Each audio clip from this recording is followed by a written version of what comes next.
Soft drinks हमारी जिंदगी में इतनी कॉमन हो चुकी हैं कि आप दुनिया के किसी भी देश के किसी भी शहर में चले जाओ, एक कोका कोला की बोतल तो आपको हर जगह मिल ही जाती है। क्या आप जानते हैं दुनिया में सिर्फ 2 ऐसे देश बचे हैं जहां पर कोका कोला नहीं बिकती? एक है नॉर्थ कोरिया और दूसरा है क्यूबा। बाकी सब देशों में सिनेमा हॉल से लेकर क्रिकेट मैच तक, कॉलेज कैंटीन से लेकर मैरिज फंक्शंस तक, बच्चों से लेकर बूढ़ों तक हर कोई ने हर जगह पीता दिखता है। कोका कोला की खुद की वेबसाइट के अकॉर्डिंग हर दिन 1.9 बिलियन सर्विंग्स बिकती हैं कोका कोला की। इमेजिन कर सकते हो ये नंबर कितना बड़ा है, और ये तो सिर्फ एक ड्रिंक की बात होने लग रही है। अगर आप सारी सॉफ्ट ड्रिंक्स को इंक्लूड करो, दुनिया भर में कितना लोग इन्हें पीते हैं। इसलिए आज के वीडियो में मैं आप सबकी आंखें खोलने वाला हूं, ये बताकर कि एक्चुअली में इन ड्रिंक्स के अंदर है क्या। खुद जानिए और फिर अपने परिवार और अपने दोस्तों को दिखाइए कि वो एक्चुअली में क्या पीने लग रहे हैं।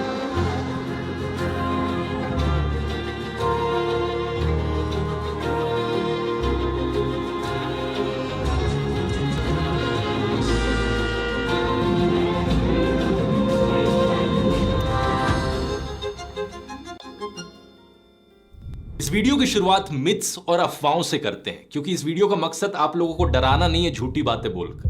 मैं आपको साइंटिफिकली बताना चाहता हूं कि एग्जैक्टली में आप क्या पीने लग रहे हैं। तो सॉफ्ट ड्रिंक्स को लेकर एक बड़ी मिथ ये है कि जो लोग इनसे नफरत करते हैं वो अक्सर इन्हें टॉयलेट क्लीनर कहते हैं। क्या पेप्सी और कोका कोला टॉयलेट क्लीनर से कंपेयर करी जा सकती है? इसका सीधा जवाब है नहीं। लोग इस कंपैरिजन को अक्सर इसलिए करते हैं क्योंकि टॉयलेट क्लीनर में कुछ एसिड्स होते हैं और कोल्ड ड्रिंक्स में भी कुछ एसिड्स होते हैं। कोल्ड ड्रिंक्स में जो अक्सर एसिड्स होते हैं वो सिट्रिक एसिड है और फॉस्फोरिक एसिड है। अब सिट्रिक एसिड एक ऐसी चीज है जो नेचुरली पाई जाती है, आपको नींबू और संतरों में भी सिट्रिक एसिड मिलता है। और फॉस्फोरिक एसिड दूसरी तरफ एक कॉमन फूड ग्रेड एडिटिव है। इसके लिए एक नंबर असाइन किया गया है E338। एक्चुअली में जहां पर भी ज्यादा चीनी मौजूद होती है वहां पर मोल्ड और बैक्टीरिया आसानी से ग्रो कर सकता है, और फॉस्फोरिक एसिड उसी बैक्टीरिया की ग्रोथ को प्रिवेंट करता है। इसलिए यही फॉस्फोरिक एसिड ना सिर्फ आपको सॉफ्ट ड्रिंक्स में मिलेगा बल्कि jams, processed meat, cereal bars, bottled coffee beverages जो होती हैं, baking powder, protein drinks, in fact cheese में भी आपको मिलेगा। अब इंटरेस्टिंगली यही दोनों एसिड्स आपको कई टॉयलेट क्लीनर्स में भी मिलेंगे। अक्सर जो होममेड टॉयलेट क्लीनर बनाया जाता है उसमें विनेगर, बेकिंग सोडा के साथ साथ लेमन जूस भी डाला जाता है। लेकिन फिर भी सॉफ्ट ड्रिंक्स और टॉयलेट क्लीनर्स को कंपेयर करना एक दूसरे से गलत होगा, क्योंकि केमिस्ट्री में आपने स्कूल में पढ़ा होगा कि कुछ एसिड्स होते हैं जो माइल्ड होते हैं, डाइल्यूट एसिड्स होते हैं, कुछ एसिड्स होते हैं जो कॉन्सेंट्रेटेड होते हैं, ज्यादा स्ट्रॉन्ग होते हैं। बिना ज्यादा डिटेल में जाए, फॉस्फोरिक एसिड एक वीक एसिड है और टॉयलेट क्लीनर्स में अक्सर और ज्यादा स्ट्रॉन्ग केमिकल्स होते हैं, जैसे कि सोडियम हाइपोक्लोराइड और हाइड्रोक्लोरिक एसिड, जो बहुत स्ट्रॉन्ग स्टेन्स हैं उन्हें क्लीन करने के लिए इनका यूज किया जाता है। वैसे हाइड्रोक्लोरिक एसिड हमारे पेट में भी मौजूद होता है, गैस्ट्रिक एसिड का एक मेन कॉम्पोनेंट होता है। अब हमारे पेट को आप टॉयलेट क्लीनर से तो कंपेयर नहीं करेंगे ना, क्योंकि केमिस्ट्री एक कॉम्प्लेक्स चीज है। एक कॉमन कॉन्स्टिट्यूएंट के बेसिस पे ऐसे कंक्लूजन्स नहीं निकाले जा सकते। एक और पॉइंट जो अक्सर दिया जाता है कि एक सॉफ्ट ड्रिंक का जो पीएच लेवल होता है वो एक टॉयलेट क्लीनर के पीएच लेवल के बराबर है। पीएच लेवल आपने स्कूल में पढ़ा होगा, एसिडिटी मेजर करी जाती है इससे कि कोई सब्सटेंस कितना एसिडिक है। तो सॉफ्ट ड्रिंक्स का पीएच लेवल आमतौर पर 2.5 के अराउंड होता है। लेकिन क्या आप जानते हैं लेमन जूस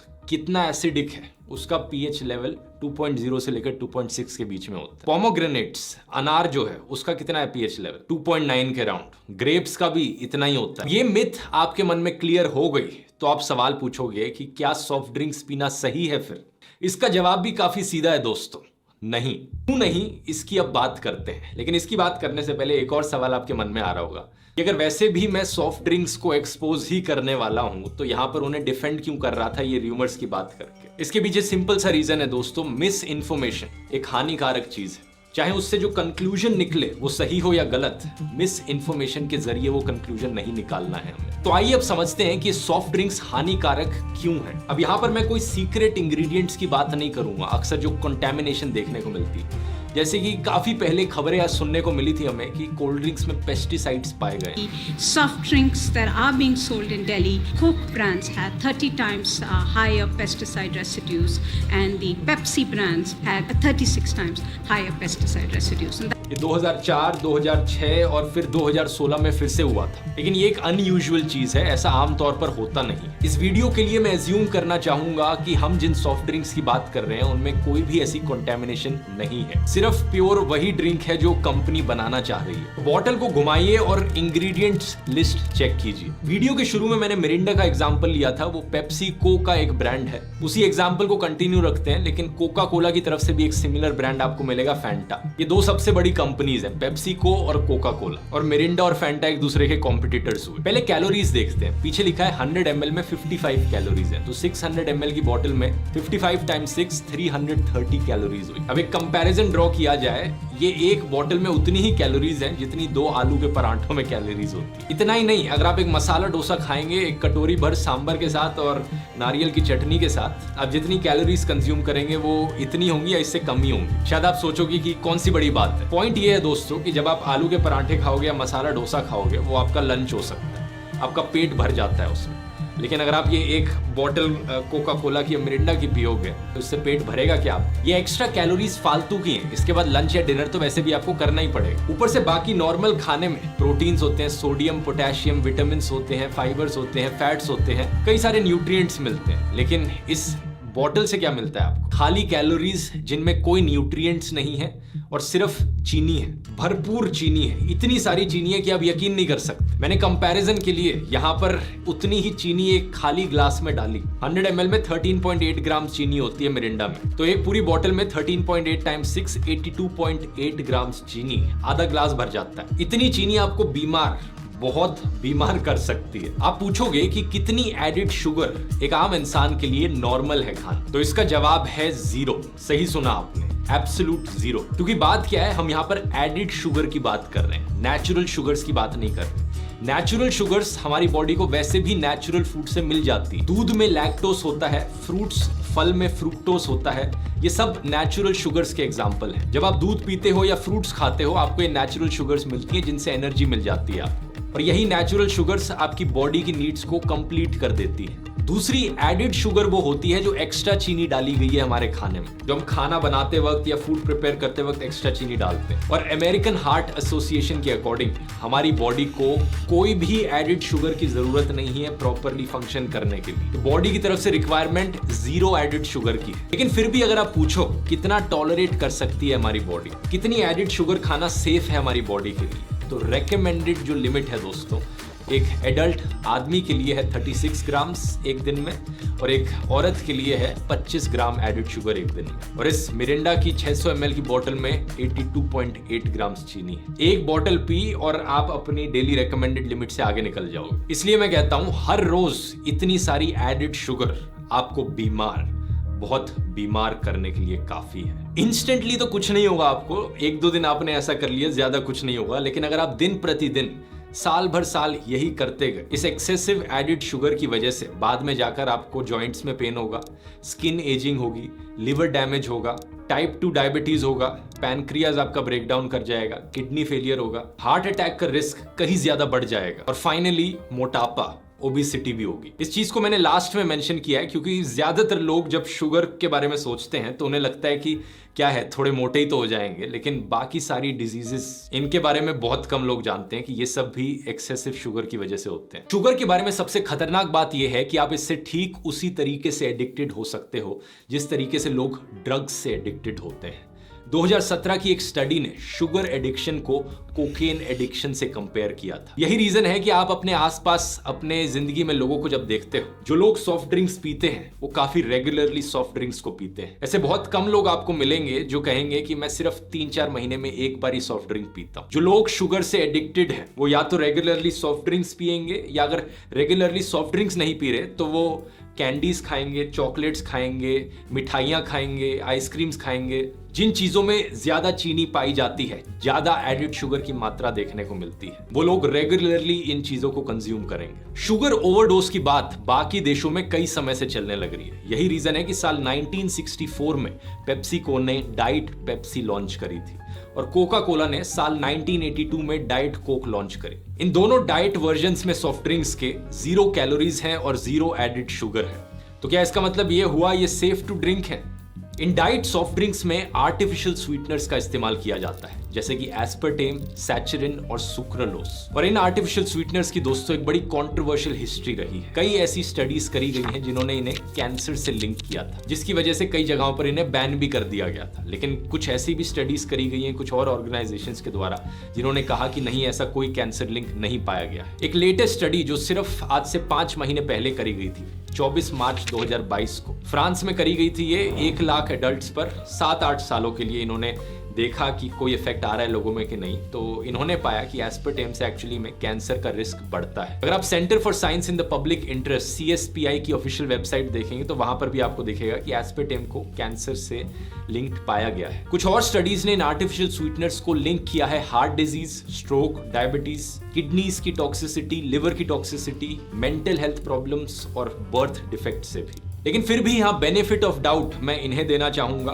अज्यूम कर लेते हैं कि जो भी स्टडीज इनके फेवर में करी गई हैं वो सच है और बाकी सारी गलत है। ये चीज साइड में रखकर अब बाकी इंग्रेडिएंट्स को गौर से देखते हैं। ये बस शुरुआत है दोस्तों, एक एक करके मैं आपको दिखाने वाला हूं कि और क्या क्या चीजें इनके अंदर डली हुई हैं। अगला खतरनाक इंग्रेडिएंट जो इनके अंदर डला हुआ है वो है कैरेमल। एक्चुअली में पेप्सी और कोका कोला का जो आप डार्क ब्राउन ब्लैक कलर देखते हैं ये आता है कैरेमल से। और 2012 के आपको कई न्यूज आर्टिकल्स मिल जाएंगे जो कैरेमल को कैंसर से लिंक करते हैं। कैरेमल है क्या चीज वैसे? बेसिकली चीनी को जलाना हुआ ये।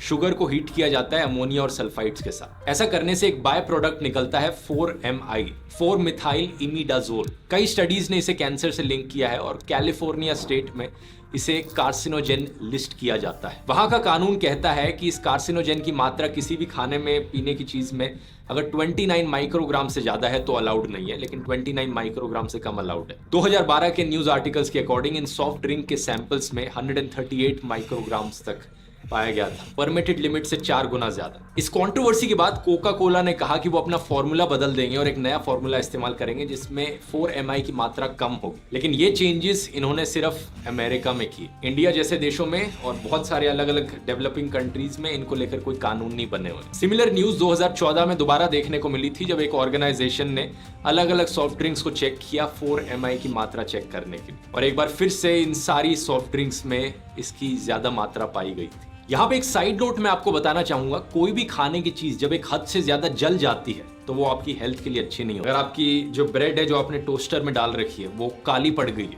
या आपकी सब्जियां इतनी ज्यादा जल चुकी हैं कि उनमें काला काला दिखने लग रहा है, उन्हें मत खाइए। इनमें एक्रिलेमाइड की ज्यादा मात्रा देखने को मिलती है और वर्ल्ड हेल्थ ऑर्गेनाइजेशन के अकॉर्डिंग एक्रिलेमाइड एक प्रोबेबल ह्यूमन कार्सिनोजेन है। हाई चांस है कि इससे कैंसर हो सकता है। यही सेम लॉजिक यहाँ पर भी इस्तेमाल हो रहा है। जब चीनी को आप अगर एक हद से ज्यादा जला दोगे कैरेमल बन जाता है, लेकिन वो भी कैंसर कॉज कर सकता है। अब आप में से मिरिंडा फैंटा पीने वाले लोग सोचेंगे चलो बाल बाल बच गए, हमारे लिए अच्छा है, गुड न्यूज की हमारी ड्रिंक्स में काला रंग नहीं डला हुआ। तो अगली चीज आप लोगों के लिए, खत्म नहीं होता बे।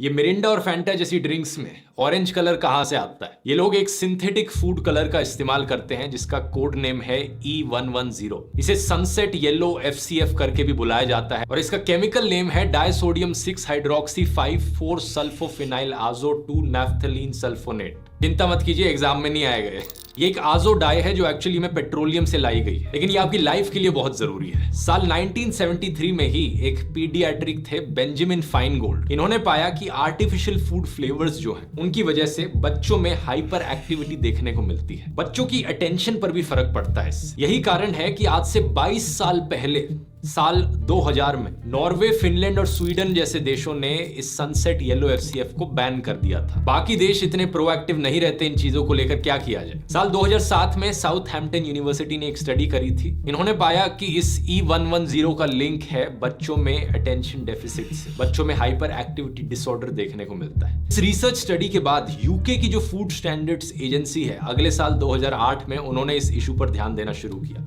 उन्होंने सरकार को रेकमेंड किया कि इन 6 आर्टिफिशियल कलर्स को बैन कर देना चाहिए खाने से। कोशिश करी कि यूरोपियन यूनियन तक ये बैन एक्सटेंड किया जा सके। 2010 में यूरोपियन यूनियन में ये रेगुलेशन लाई गई कि अगर किसी भी प्रोडक्ट में आर्टिफिशियल कलर्स पाए जाएंगे तो वहां पर एक लेबल लगाना पड़ेगा इन कंपनीज को may have an adverse effect on activity and attention in children। इसके बाद काफी सारी कंपनीज ने एक्चुअली में ये डालना बंद कर दिया, लेकिन सिर्फ यूरोपियन यूनियन में, क्योंकि वहां पर इन्हें प्रॉब्लम हो रही थी इससे। एक बार फिर से बाकी सारे देशों में जहां पर ये रेगुलेशंस नहीं एग्जिस्ट करते, वहां पर ये कंपनीज इन रूल्स को एक्सप्लॉइट कर रही हैं और अभी भी सेम इंग्रेडिएंट्स का इस्तेमाल करने लग रही। इंडिया में अगर आप मिरिंडा की बोतल पर पीछे घुमाकर देखोगे तो आपको ये लिखा हुआ दिखेगा, contains permitted synthetic food colour bracket में 110।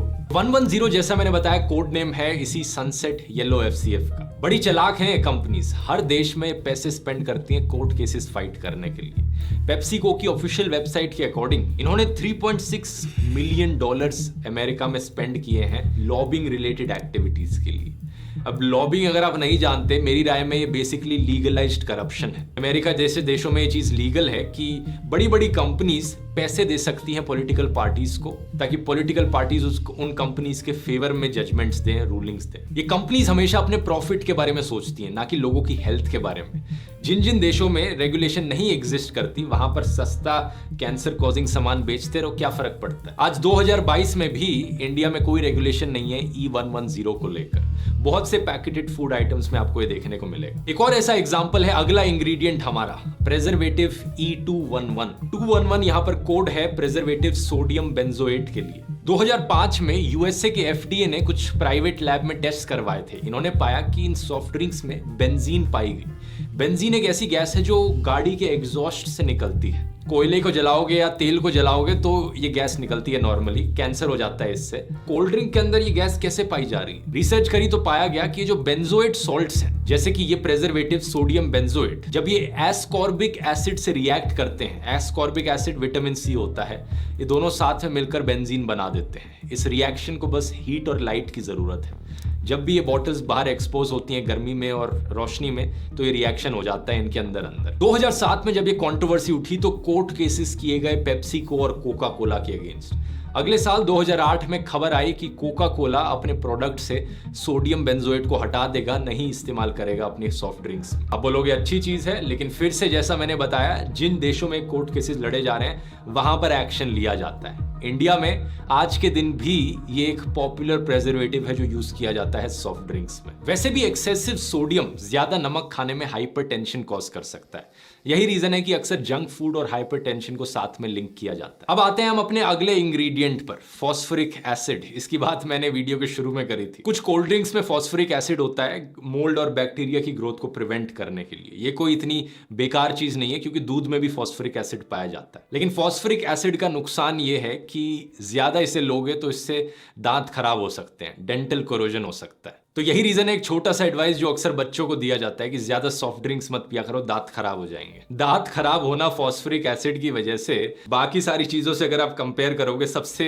इनसिग्निफिकेंट चीज लगती है। इसके अलावा अगर हम बाकी बचे हुए इंग्रेडिएंट्स की थोड़ी एनालिसिस करें तो एसिडिटी रेगुलेटर्स डले होते हैं। मैं मिरिंडा का ही एग्जांपल ले रहा हूं, लेकिन ये सारी चीजें आपको बहुत सी सॉफ्ट ड्रिंक्स में मिलेंगी। एसिडिटी रेगुलेटर 330 जो कि सिट्रिक एसिड है, यह आमतौर पर आपके नींबू में भी होता है और इससे थोड़ा सा खट्टा टेस्ट आता है, वही टेस्ट लाने के लिए इसे ऐड किया जाता है। इसके अलावा 331 जो है वो है सोडियम साइट्रेट, एक क्रिस्टलीन सॉल्ट जो सिट्रिक एसिड के ही फर्मेंटेशन से बनता है। ये एक्चुअली में एसिडिटी कम करने में मदद करता है सॉफ्ट ड्रिंक की, और इसके अलावा खराब ना हो जाए सॉफ्ट ड्रिंक ऑक्सीडाइजेशन की वजह से, उसे भी प्रिवेंट करता है। इसके अलावा फिर आप इंग्रेडिएंट लिस्ट में देखेंगे केमिकल्स डले हुए हैं स्टेबिलाइजर्स। E1450 जिसे कहा जाता है स्टार्च सोडियम ऑक्टेनाइल सक्रिनेट, और E445 जिसे जाना जाता है एज एस्टर गम। स्टेबिलाइजर्स और इमल्सिफायर्स एक्चुअली में दो लिक्विड जो एक दूसरे के अंदर मिल नहीं सकते उसे मिलाने का काम करते हैं। स्टेबिलाइजर्स जो सॉल्यूशन की होमोजेनिटी है उसे भी मेंटेन करते हैं, मतलब कोई लंप फॉर्मेशन ना हो।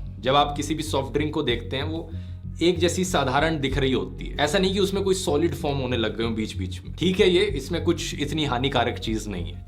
और फाइनली इसके बाद कार्बोनेटेड वाटर डला होता है सॉफ्ट ड्रिंक में, जो पानी है विद कार्बन डाइऑक्साइड। इससे वो फिज आता है कोल्ड ड्रिंक का। जिन लिक्विड्स में कार्बन डाइऑक्साइड डला होता है उन्हें हम सोडा करके पुकारते हैं। तो सारी ये सॉफ्ट ड्रिंक्स हैं ये बेसिकली शुगरी सोडाज हैं, क्योंकि अगर हम बाकी सारे इंग्रेडिएंट्स को इग्नोर कर दें तो मेन इंग्रेडिएंट्स जो यहाँ पर हैं वो है पानी, स्पेसिफिकली कार्बोनेटेड वाटर जिस पानी में गैस है, और चीनी, इसलिए शुगरी सोडा। तो ये है सॉफ्ट ड्रिंक्स का पूरा DNA दोस्तों। अगली बारी